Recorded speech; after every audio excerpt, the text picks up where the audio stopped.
Olá, sejam bem-vindos e bem-vindas. Eu sou Cíntia Bruneta, conselheira do CNMP e presidente da Comissão de Defesa da Probidade Administrativa. Você está no Integridade em Foco. O podcast coloca a defesa da probidade e da ética em seu devido lugar, como compromisso colaborativo de toda a sociedade. Lembrando que estamos no canal oficial do CNMP no YouTube e nas principais plataformas digitais. Bem, hoje é o início de uma série muito especial, em que ouviremos jornalistas, pensadores acadêmicos, sob a perspectiva do jornalismo na defesa da integridade, no combate à corrupção, na defesa de um mundo mais íntegro e mais ético. E o primeiro convidado de hoje é o jornalista, estudioso, acadêmico e uma lista mais de adjetivos, Bruno Paes Manso. Seja muito bem-vindo, Bruno. Obrigado, doutora Cíntia. Um prazer estar aqui, Vivian. Um prazer estar com vocês. Sim, e aqui, para me ajudar nessa pergunta, porque o foco do podcast é o jornalismo e não o direito, nós temos Vivian Rodrigues, que é analista de comunicação social aqui do CNMP e é apresentadora do Panorama Entrevista, que é um programa novo aqui do Conselho. Seja bem-vinda, Vivian. Muito obrigada aí pela ajuda. Muito obrigada, doutora Cíntia. Muito obrigada também, Bruno, pela presença. Bem, eu vou começar aqui com as perguntas. Bruno, a gente conhece sua trajetória, inclusive, no jornalismo investigativo e na perspectiva acadêmica. Você tenta procurar entender a sociedade, as transformações e os fenômenos que acontecem, né? E levar isso de uma forma mais clara, muito didática, inclusive, parabéns, para a sociedade. Você pode me dizer qual foi o ponto da sua trajetória que te encaminhou para isso? Sim, foi a cena de São Paulo que eu vivia, né? Eu gostei sempre muito dos temas urbanos, de cidades, e eu comecei a pesquisar mais de 20 anos atrás, quando São Paulo era muito violenta e tinha muitos homicídios e muitas chacinas, inclusive, mais de 100 chacinas por ano tinha em São Paulo. E eu comecei a entrevistar matadores, perguntando por que eles matavam. Então, eu entrei em contato com uma nova forma de ver as coisas, assim, muito diferente da minha, a 5 quilômetros de distância da minha casa. Sim. E eu comecei a me perguntar, como é que se formam essas crenças? Como é que se produz essas crenças? Como é que o cara acredita nessas coisas que ele está me falando, que ele mata só quem merece morrer, que nunca matou nenhum inocente? Como é que se forma esse tipo de crença? E a partir daí se tornou uma obsessão de tentar entender um pouco Sim. esses processos que é... Da mesma forma que a justiça criminal, a segurança pública olha para a mesma cena que eu estava olhando, só que a pergunta que vocês fazem muitas vezes é culpado ou inocente Sim, e como produzir provas para condenar ou inocentá-lo, né? No meu caso, a pergunta era diferente. Eu estava olhando para as mesmas coisas da cena criminal, só que perguntando como é que isso se forma, por que ele passa a acreditar nessa coisa? Tentando compreender o fenômeno Tentando compreender o fenômeno com perguntas diferentes das de vocês, né? Eu queria aproveitar a sua fala quando você disse, eu entrevistei muitos matadores, e isso já me saltou aos olhos para fazer uma pergunta sobre a ética jornalística, no sentido da relação do jornalista com as suas fontes, que são as pessoas que ele vai entrevistar. O jornalista investigativo, né, aquele que investiga crime, corrupção, uma das principais fontes dele são os criminosos, os corruptos. Eu queria que você falasse um pouco sobre essa questão ética, porque a relação do jornalista com a fonte é sempre uma relação de construção de confiança. E, ao mesmo tempo, você está investigando aquilo também. E eu imagino que isso cause alguns conflitos da posição do jornalista que investiga a corrupção. Queria que você falasse um pouco sobre isso. Sim, acho que permanente ainda, assim, corrupção é uma coisa, assassinatos é outra, né? Pessoas que tinham matado 30 e 40 pessoas, né? É ainda mais complicado. E você tem que ter um argumento ético e de benefício público, né, de alguma maneira, que te sustente o trabalho que você está fazendo. E o meu era o seguinte, a gente não está entendendo por que as pessoas se matam em São Paulo, por que tanta gente comete assassinatos. Porque a gente não tem uma guerra, conflitos religiosos, a gente não tem conflitos étnicos, a gente não tem uma guerra civil, e é o país que mais mata no mundo. Por que as pessoas se matam? Né? Eu acho que é uma pergunta que a gente precisa enfrentar. Como jornalista, eu falo, bom, esse é um tema fundamental. Como eu posso fazer essa entrevista ou essas perguntas, conversando com esses matadores e tentando falar com eles a respeito desse tema? É omitindo o nome, é não cumprindo um papel. Eu não quero puni-los nem condená-los. Eu quero trazer uma discussão para a sociedade olhar para si própria de uma outra maneira que ainda talvez não tenha olhado. Mas vai ter uma discussão ética. Eu acho que o principal é você ser transparente, tá mostrando o que você está fazendo e explicando qual que é o propósito do seu trabalho e por que que você está fazendo isso. Pode ser que alguém não concorde e tente processar e fale que está errado e levante uma discussão ética, né? Será que realmente justifica ouvir esses caras e não contribuir para prendê-los ou para acusá-los, né? Sim. São discussões que vêm à tona nesses momentos, né? A gente, antes de começar, a gente estava até conversando, e eu disse que eu sou muito conhecida como sincericida, né? Uhum.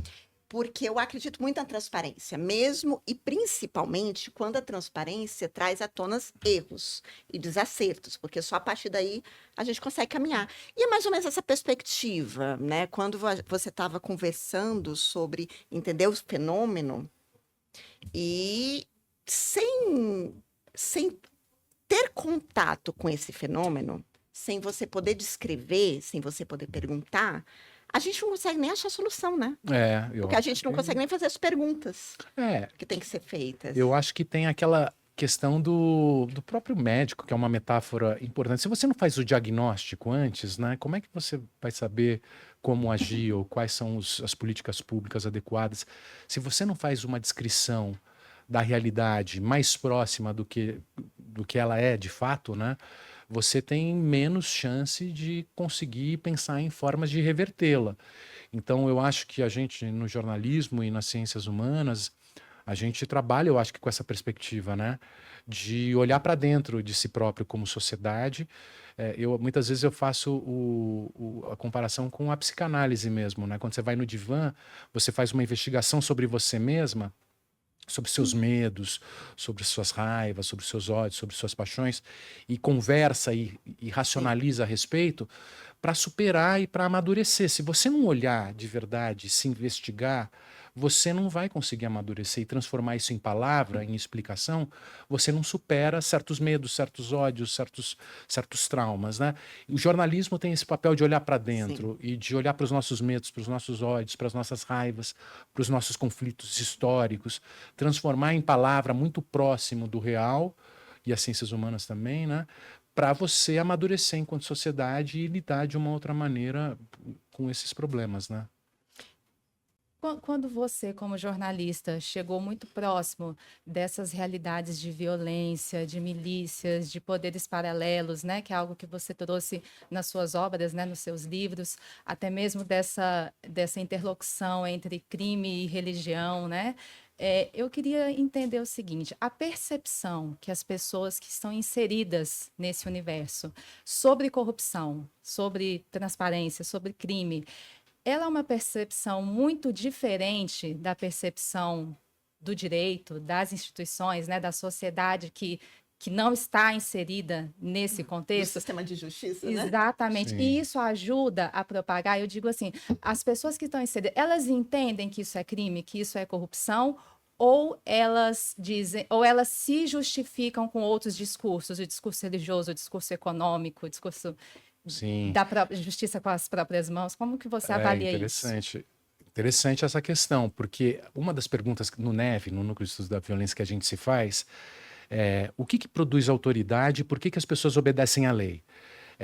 Qual é a forma de você produzir obediência? Por que as pessoas passam a abraçar certas regras? Será que a ameaça de punição é suficiente? Se você precisa usar ameaça e violência, talvez, é porque o pacto ou a crença dos valores a serem obedecidos já se desfez e tem muito pouco poder. Então, quanto mais necessidade de punição e mais necessidade de uso da violência, menor o poder, mais frágil o poder e mais frágil a capacidade de obediência e de ordem. Porque eu digo isso pelo seguinte, vou dar um exemplo prático que é a própria as sociedades urbanas, as cidades, as pessoas passaram a viver nas cidades. E é um pouco essa cena que eu trato. A cena das facções e a cena dos evangélicos, a cena dos pentecostais, são cenas urbanas brasileiras de um país que passou a viver 85% da população nas cidades e vivia 70% no campo até 50 anos atrás. Então, uma grande transformação que acontece. E as pessoas vão viver na cidade, morar nas favelas, nos morros, nas comunidades, fazendo autoconstrução, todo um processo de empreendedorismo, porque eram bairros meio que escanteados, e que o Estado, em algum momento, começa a trabalhar, produzir políticas públicas, você começa a ter o PT, movimentos voltados à construção de asfalto, luz, favela, tudo mais. Com o passar do tempo, contudo, as pessoas que vivem nas cidades começam a perceber que aquelas mobilizações políticas dos anos 80, 90, as comunidades eclesiais de base em São Paulo, a força dessas mobilizações coletivas, elas vão perdendo a força porque as pessoas percebem que se elas não tiverem dinheiro na cidade, elas não vivem, elas vão morar na rua, elas passam fome, elas são mortas pela polícia, elas são humilhadas pela polícia, pela justiça. Então as pessoas começam a perceber que dinheiro é oxigênio. Sem dinheiro você não vive nas cidades. E ao mesmo tempo, nessas cidades, as possibilidades de ganhar dinheiro vão diminuindo com a crise econômica, com o surgimento das novas tecnologias. Então a gente vai produzindo uma sociedade ultra dependente de dinheiro, tanto para ser respeitado como para sobreviver. Diferente das sociedades agrárias, dos campos que tinham como a vizinhança, famílias grandes, a agricultura de subsistência, você não dependia tanto disso. Na cidade você passa a depender dinheiro, oxigênio, e ao mesmo tempo você não consegue ganhar dinheiro, e se você tentar outra maneira de ganhar dinheiro, você vai ser punido. Mas o que começa a acontecer? Bom, eu preciso ganhar dinheiro de alguma forma. Sim. Eu preciso encontrar maneiras de ganhar dinheiro. Eu preciso ressignificar a minha crença. Então, assim, a teologia da prosperidade, ela surge como uma forma de você produzir propósitos para ganhar dinheiro. Você vai criando network entre os fiéis. Você vai produzindo uma teologia da prosperidade que exorciza a sua cultura rural afro-religiosa, que é vista como demoníaca, para ter um novo espírito moderno. Você vai criando novas formas de você produzir comportamentos diferentes. As facções também são dessa maneira. Você transforma o diálogo, o discurso do crime, sim, como um trabalho. O crime fortalece o crime. A gente vai para te dar acesso. Para te dar acesso, e você vai ser um criminoso respeitado. E o empreendedorismo da mesma forma. O empreendedorismo passa a ser um jogo muito violento. Você ganhar dinheiro no garimpo, sim, nos crimes ambientais, nas exchanges, nas pirâmides financeiras. Você vai tendo toda uma forma e todo um discurso voltado para ganhar dinheiro numa sociedade que é muito dinheirista e que a lei vai ficando para trás. A lei não consegue mais pegar. O direito é muito frágil. Então, por mais que você queira punir, você fale, eu vou dar uma pena de 50 anos.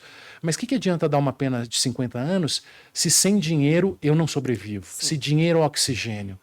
É uma sociedade que exige dinheiro. Então, por mais que você tente produzir obediência nessa sociedade, é um poder fragilizado. Tem uma barreira, né? Porque você tem um sistema contraditório que demanda que você tenha dinheiro e não dá meios para você ganhar dinheiro. Então são certas contradições, né, que surgem e parece que é tudo um caos. Parece que ninguém mais respeita a lei. E por isso que essas crenças acabam consolidadas. Vão se consolidando e vão criando novas formas de você ser respeitado, mesmo mais ou menos no crime, mais ou menos na igreja, mais ou menos na facção, e ao mesmo tempo com uma certa respeitabilidade social, porque você vai na igreja, você paga dízimo, você tem um posto de gasolina, as coisas vão mudando, né? Nós os conhecemos, Bruno, num painel que foi organizado pela Unesco, sim, né, pelo Guilherme Canella, sim, que fica à frente da Unesco na questão dos projetos de segurança de jornalistas e liberdade de expressão, né? Isso é uma curiosidade, a partir do que você está falando, e sei que você teve vários objetos de estudo, né? Como a Vivian falou, então... E agora você está também... continua desenvolvendo os seus estudos em outras áreas, expandindo. E você não tem medo? E nessa perspectiva do medo, porque tantas nas perguntas com os matadores, né, o jornalismo e a pesquisa com crime organizado, e também uma pesquisa que eu sei que acaba entrando na questão de corrupção também, então, estruturas do Estado, de uma forma, porque corrupção aqui eu estou vendo de uma forma muito mais ampla, Uhum. certo? Não só aquela corrupção Sim. clássica. Então, você está lidando aqui com violência de base, Uhum. com a violência mais clássica, com aquela violência que ninguém tem dúvida que precisa ser punida, Aham. e com uma violência que é um pouco mais sutil. Uhum. Porque é uma violência que nem todo mundo acha que precisa ser punido, porque tem crenças envolvendo. Uhum. Né? Eu sou juíza federal e eu sempre digo que a Justiça Federal é meio asséptica, Uhum. porque raramente a gente tem vítima.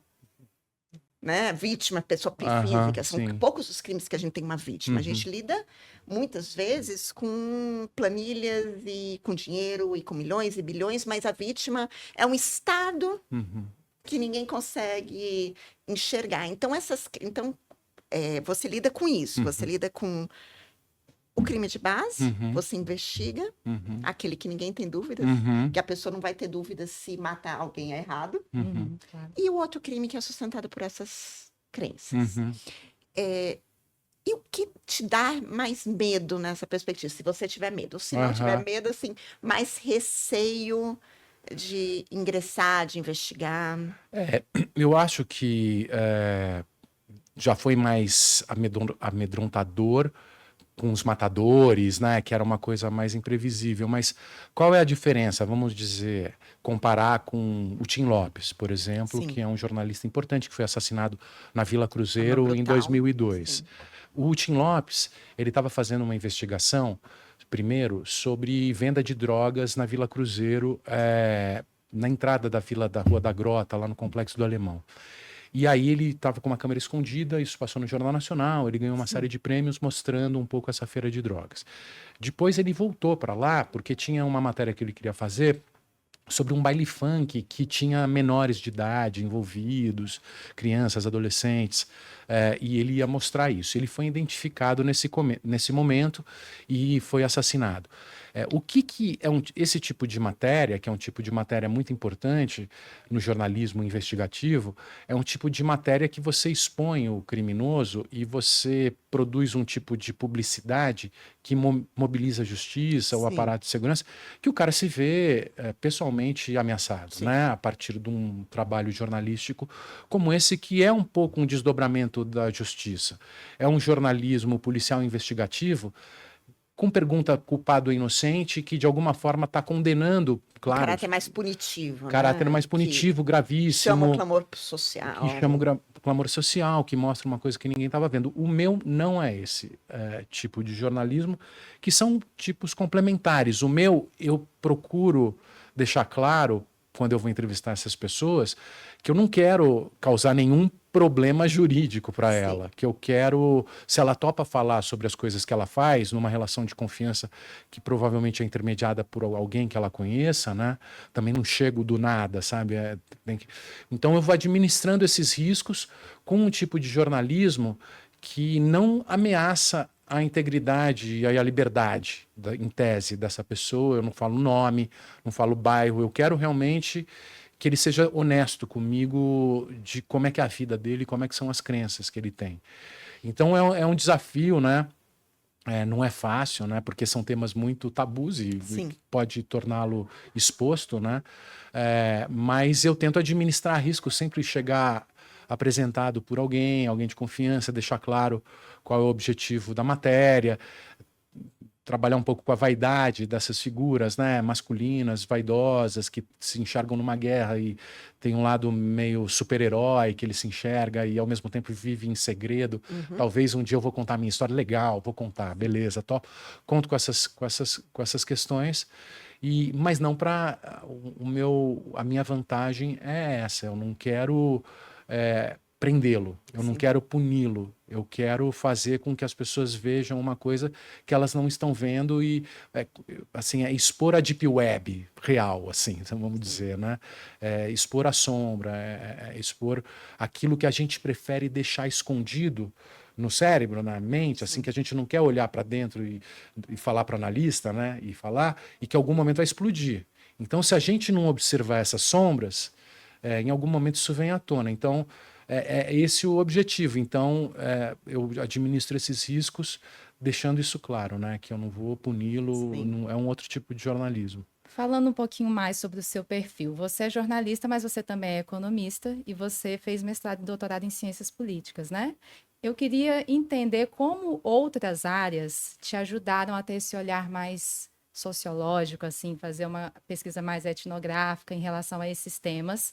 Como ser mais multidisciplinar ajuda o jornalismo no combate à corrupção, assim, é aprofundar o olhar, Uhum. vamos dizer, já que você é um exemplo disso. Você É. consegue fazer uma pesquisa mais científica, né? Porque você é um cientista. É, assim, eu não me vejo como um cientista. É engraçado que eu tenho um pouco essa origem jornalística, né? O jornalista ainda é mais forte dentro da minha Certo. identidade, mais do que qualquer outra, do que outra identidade.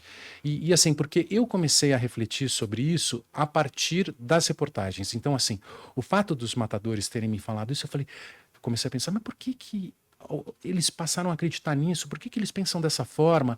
Por que eles acham que matam quem merece morrer? Como assim não tem nenhum inocente que eles mataram? Como é que a sociedade produz isso? E a partir dessa. Não é possível, eu preciso entender isso, eu preciso encontrar as respostas. Eu fui fazer mestrado e doutorado, mas num tipo de pensamento indutivo. A partir da realidade, a partir dos fatos, a partir desses Certo. contatos imediatos de primeiro grau, eu ia. Quem que escreve sobre isso? Quem é o sociólogo? Quem que é o etnógrafo? Quem que é o cientista político que me ajuda a compreender isso? Então, é diferente muitas vezes do acadêmico, que ele parte das leituras para, de repente, olhar a realidade a partir dos modelos teóricos e é um pensamento mais dedutivo. O meu sempre foi muito indutivo. Então, eu dependo muito de estar em contato com essa realidade, com essa cena. Então, eu dependo muito de apuração. Por isso que, para mim, vir nesses encontros é importante, que daí eu falo com promotores, eu tento ver algum inquérito, algum processo importante, eu tento saber de uma história. Tudo isso é muito importante para mim, tá antenado com as coisas e com as mudanças que estão acontecendo. E o jornalismo, então, e a partir daí você começa a sociologia, a ciência política, a economia, te dão instrumentos para você se afastar daquela história e ver como é que aquela história conta um pouco sobre o contexto do momento, sobre a atualidade, sobre as estruturas políticas da sociedade e tudo mais. Mas para mim sempre foi muito a partir da reportagem e sempre contando histórias, né? Porque Certo. é sempre alguns personagens, algumas histórias que falam, meu, essa história é emblemática para a gente entender certas coisas. Então, as metanoias, os matadores que viraram evangélicos, ou o evangélico que virou um traficante do Rio de Janeiro. Sabe, essas histórias para mim ajudam muito também a produzir o arco narrativo de um livro, Sim. né? O jornalista é um contador de histórias? Ah, com certeza, eu acredito que sim, né? Acho que é. Ele é um contador de história. É. E você, nessa sua perspectiva, qual que você acha, então, e na relação com o sistema de justiça, né, que a gente Aham, já está aqui na aham, casa do Ministério Público, qual você vê como o maior desafio? uhum, Antes a gente estava até conversando se o jornalista poderia ser uma fonte do sistema de justiça, uma aham, fonte do Ministério Público, aham, o início de algo, aham, né? uhum, Como é que você vê essa questão da relação e qual o maior desafio em se relacionar com o sistema de justiça aham. dentro do seu trabalho? Eu acho que, do ponto de vista hoje, é uma coisa que eu tenho pensado muito, principalmente depois dos livros, né? Começaram a me chamar muito para ir no Ministério Público, na polícia, no judiciário e conversar muito com esses atores. Para mim, hoje em dia, quando eu vou conversar com a galera do crime, né? Eu já fico com mais receio de ser visto como alguém que possa estar, de alguma forma, representando o sistema de justiça, que quando eu conversava menos, Sim, era mais tranquilo. Quando eu era mais jovem, até, o garotão, o sim, jornalista arrojado que vem falar com a gente. E hoje em dia, como talvez alguém possa me associar com todas essas conversas, pode ficar, será que ele é sim, ou não, ele está contribuindo com a justiça, porque isso é importante. Eu não posso ser visto com essa suspeição, né? Por algumas das minhas fontes, né? sim, Então, isso é um lado desafiador. E óbvio que eu em nenhum momento eu posso contribuir para a punição, apesar de estar o tempo inteiro falando com o sistema de justiça também, falando sobre formas de lidar com essas tiranias, com essas covardias, com essa violência, né, que muitas vezes deles praticam. Para mim isso é gravíssimo. Uma sociedade tirânica, violenta, das quebradas dominadas por esses grupos armados, tudo isso eu acho muito grave, mas não significa implicá-los pessoalmente. Então como é que eles veem isso? Sim. Isso é um desafio. E a outra coisa, para mim, é um pouco no diálogo mesmo com o sistema de justiça, que foi algo que eu testemunhei, mas que durante muito tempo a gente sempre teve uma certa dificuldade, eu e vários colegas meus da academia, principalmente, que é ter visto um processo de redução da violência, que teve participação do crime, que a gente testemunhou. Então foi o caso da queda dos homicídios em São Paulo. Eu comecei conversando com matadores, falando a respeito da crença deles, que quem merece... como é que essa crença se forma tal? Chega um determinado momento que os homicídios começam a cair em São Paulo e caem 80%. Eu falo, o que aconteceu com aquelas crenças? Por que as pessoas estão mudando a forma de pensar? Por que não tem mais vingança? Por que aqueles ciclos de 10 anos de vingança, círculos viciosos, não estão mais acontecendo? Aí tive que prestar atenção no PCC, nesse novo discurso de o crime fortalece o crime, o nosso inimigo é o sistema, vamos bater de frente com o sistema. Essa repactuação profissional que houve no crime que permitiu que eles chegassem nas fronteiras da América do Sul e passassem a vender drogas para o mundo inteiro, faturando bilhões de dólares em 20 anos, revolucionando a cena de drogas na América do Sul e colocando a cocaína nos mercados internacionais e esse dinheiro entrando na economia e tal.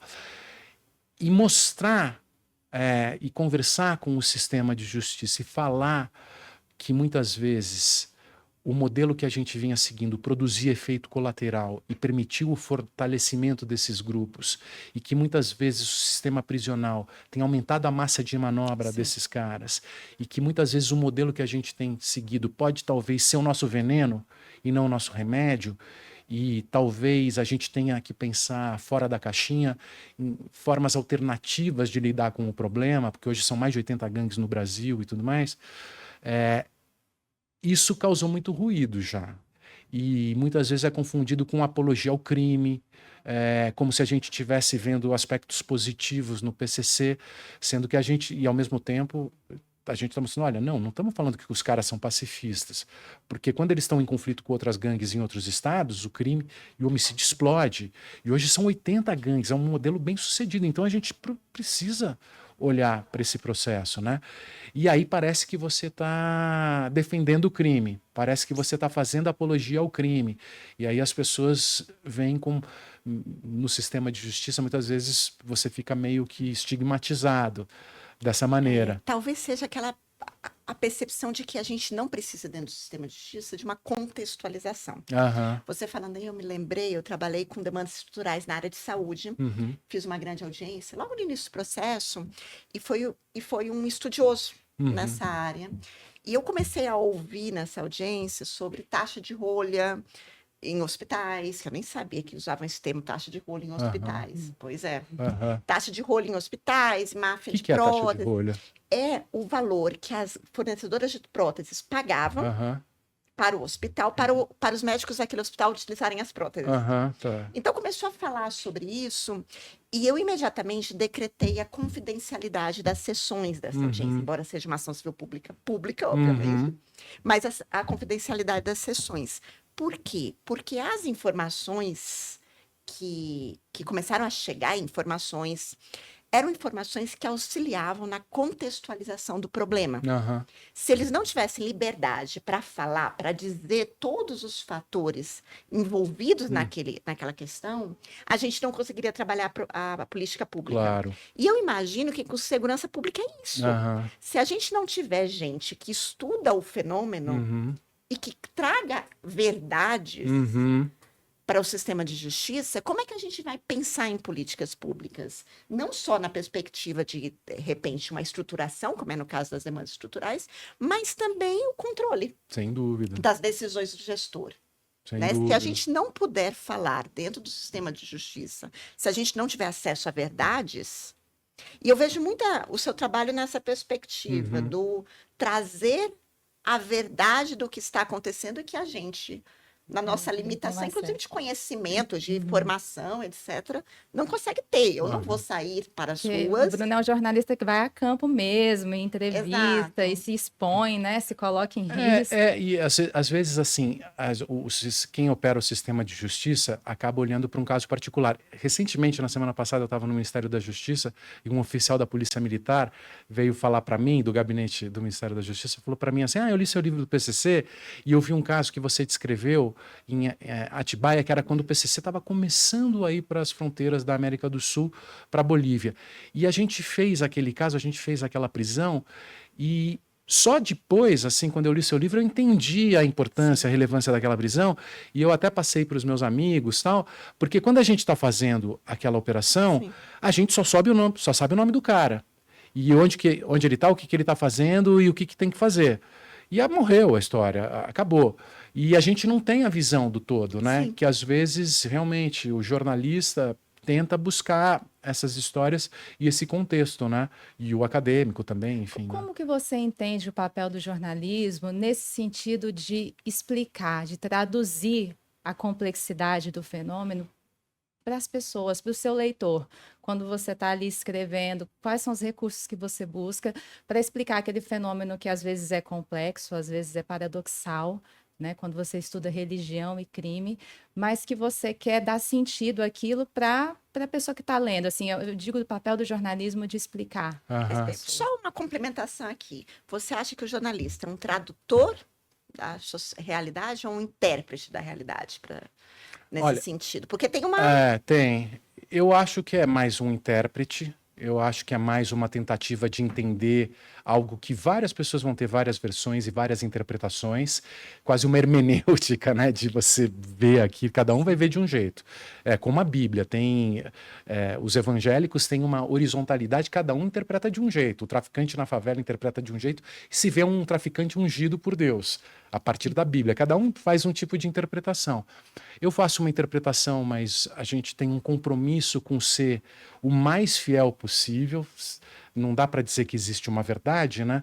Mas a gente tenta ser justo com os acontecimentos, tenta não ser ingênuo, tenta trabalhar com conceitos das ciências sociais que torna e mostra a complexidade da espécie humana, né?